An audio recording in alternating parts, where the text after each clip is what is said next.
Ce matin d'ici en 2024, il est le premier à voter. Mahamat Idriss Déby Itno donne le ton de la présidentielle, première étape vers un retour à l'ordre constitutionnel.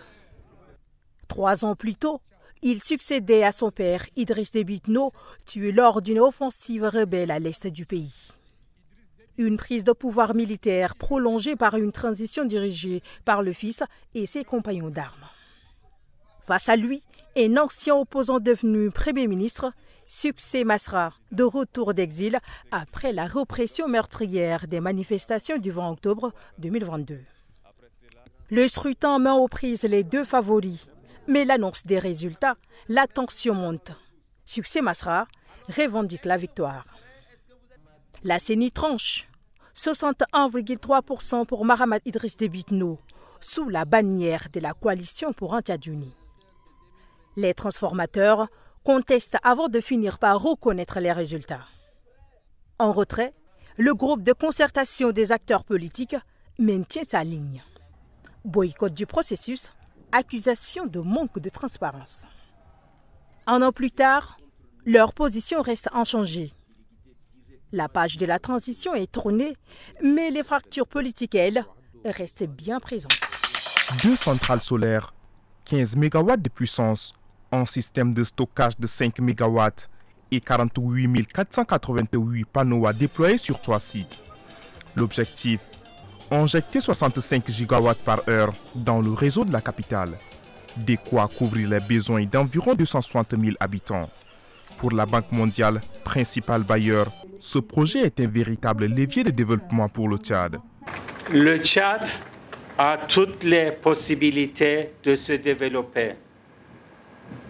Et il a les moyens, l'expertise, il a le vouloir aussi. Et je crois que le gouvernement a décidé maintenant, nettement, de développer le Tchad. Et je suis sûr que dans quelques années, on va avoir une Tchad qui va émerger fort et puissante. Pour le gouvernement, c'est une première étape dans une stratégie nationale. Le chantier s'étendra progressivement à tout le pays. Nous sommes en train de nous attaquer à ces actions une à une pour que le quinquennat du président de la République soit totalement rempli et que les Tchadiens nous disent qu'ils ne se sont pas trompés en choisissant ces leaders. Un projet structurant, financé à hauteur de plus de 50 millions de dollars par la Banque mondiale. Robert Francis Prévost, 69 ans, devient le premier pape originaire des États-Unis sous le nom de Léon XIV. Ancien missionnaire au Pérou et proche du pape François, il est reconnu pour son engagement social, sa modération et sa capacité à rassembler. Son élection marque une continuité avec le pontificat de François tout en affirmant une ouverture aux défis contemporains. D'origine française, italienne et espagnole, ce natif de Chicago, Léon XIV, se démarque par sa proximité avec les réalités de terrain et sa prise de distance avec la droite américaine sur des sujets sensibles comme la migration. Pour Monseigneur Edmond Ditangar, archevêque de N'Djamena, ce choix est porteur d'espérance. C'est un sentiment de joie, de soulagement et en même temps aussi une grande espérance pour une nouvelle page de l'Église qui se tourne. Et nos attentes, c'est qu'il soit fidèle à la mission que le Christ a confiée au premier pape qui est Saint-Pierre et dont il est le successeur. Lors de sa première apparition hier depuis la loggia centrale de la basilique Saint-Pierre, le pape Léon XIV a appelé les chrétiens à l'ouverture sur le reste du monde. Réveil brutal pour les commerçants du marché à Mille. Ils ont été sommés de quitter les lieux qu'ils occupent depuis des années sans autorisation. Sous leurs yeux, des engins détruisent des conteneurs installés illégalement.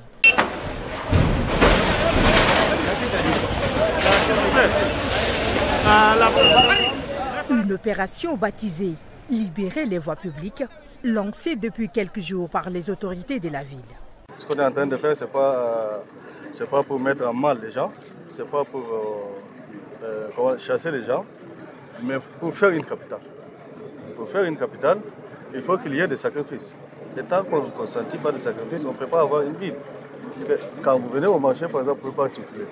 Même à pied, vous ne pouvez pas. Et ce n'est pas normal. On sait qu'il y a besoin de vendre, il y a besoin de proposer ces articles, mais il faut en même temps savoir où les poser et comment les vendre. Elle intervient après plus d'1 mois de préavis donné aux occupants. L'objectif, réduire les risques d'accidents sur les voies et redonner à N'Djamena une image plus ordonnée. Échauffement express. Dernière consigne, tension dans les regards. En tenue de sport, les candidats au baccalauréat session de juin s'alignent, patientes et concentrés. Au programme, course, lancer de poids, test d'endurance. Le tout sous l'œil vigilant des jurys. Selon les élèves interrogés, tout se déroule dans de bonnes conditions. L'activité, ça se passe bien ici malgré les difficultés. Nous allons bien terminer dans les très bonnes conditions. Nous avons été surpris parce qu'on ne s'attendait pas vraiment à ce que nous allons faire les épreuves physiques. Vous voyez un peu, donc on n'était pas préparé à ça, mais grâce à Dieu, on se débrouille, on essaie de faire de notre mieux. Parfois ils disent que c'est au lycée Félix et il y a trop de va-et-vient et donc on est venu avec retard au terrain. C'est ça qui nous emprunte un peu. Du côté des examinateurs aussi, pas de fausses notes pour l'instant. Les épreuves se déroulent sans accroc. On a un calendrier établi par les deux IDEN du premier arrondissement et tout se déroule comme prévu. Pour faire face à la chaleur, les séances sont réparties en 2 vagues, de 7h30 à 10h, puis de 16h à 17h30. Et c'est une première cette année. Les épreuves sportives du bac se tiennent avant les écrites. Une organisation saluée par certains encadreurs. Rien que l'intégration. Trop de discrimination dans la société tchadienne. Président de la République, s'il vous plaît, l'intégration des diplômés handicapés à la fonction publique. Voici quelques-uns des slogans brandis par les manifestants. Ils appellent à des mesures concrètes, à une prise de conscience des enjeux liés à l'emploi des personnes handicapées et espèrent ainsi attirer l'attention des autorités sur leur situation afin d'obtenir des engagements clairs. Il y a chaque année, là, on nous promet, mais jusqu'à là, on ne voit rien, n'est-ce pas, de concret. Donc on est là, c'est pour nous, pour leur prouver au moins à nos autorités qu'on est vraiment mécontents de l'injustice à notre égard. Nous n'avons pas la force de faire une manifestation quelconque. Mais nous venons ici simplement pour manifester et revendiquons nos droits qui sont ignorés, oubliés.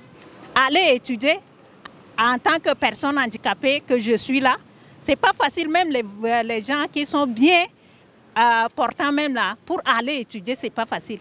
On a étudié, on a nos diplômes, mais personne pense à nous. C'est ça que ça nous pousse de venir montrer notre mécontentement à travers le sitting. On ne mendie pas. On cherche même à s'occuper de nos familles, on n'arrive même pas. Et pourtant, on a nos diplômes. Donc c'est pour cela que nous sommes venus à la fonction publique pour demander notre intégration à la fonction publique. Les leaders de ce collectif ont été reçus par les responsables de la fonction publique afin d'engager une discussion sur les revendications de ces derniers.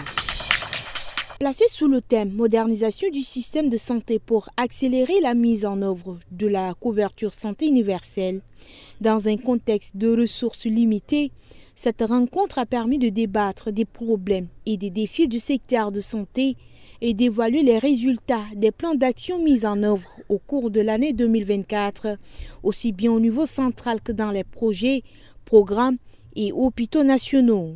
À l'issue des travaux, quelques recommandations ont été formulées. Organiser la revue hospitalière avant la tenue de la revue annuelle.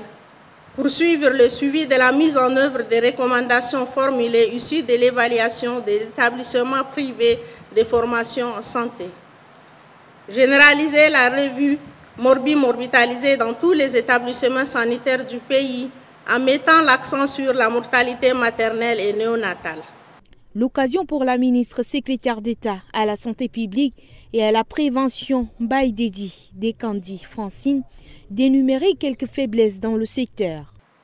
Parmi ces faiblesses, il faut noter celles qui sont en lien avec la coordination des interventions à tous les niveaux, la répartition spatiale du personnel et sa fidélisation sur le terrain, le fonctionnement des hôpitaux, la gestion des ressources financières et matérielles mises à la disposition des formations sanitaires et l'appropriation des activités sur le terrain.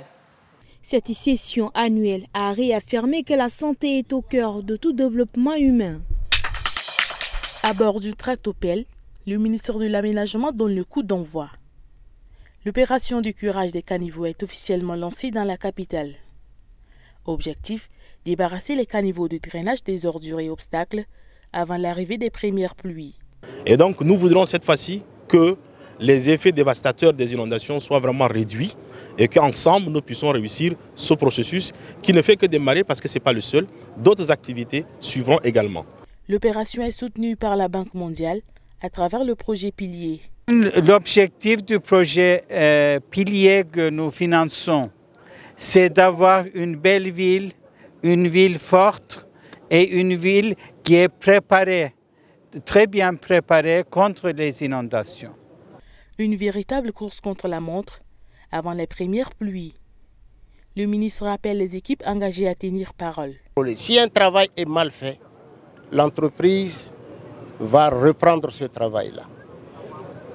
Ou sinon, on fera tout pour que l'entreprise ne sera payée que si le travail est très bien fait. En 2024, une partie de N'Djamena avait été submergée par les eaux.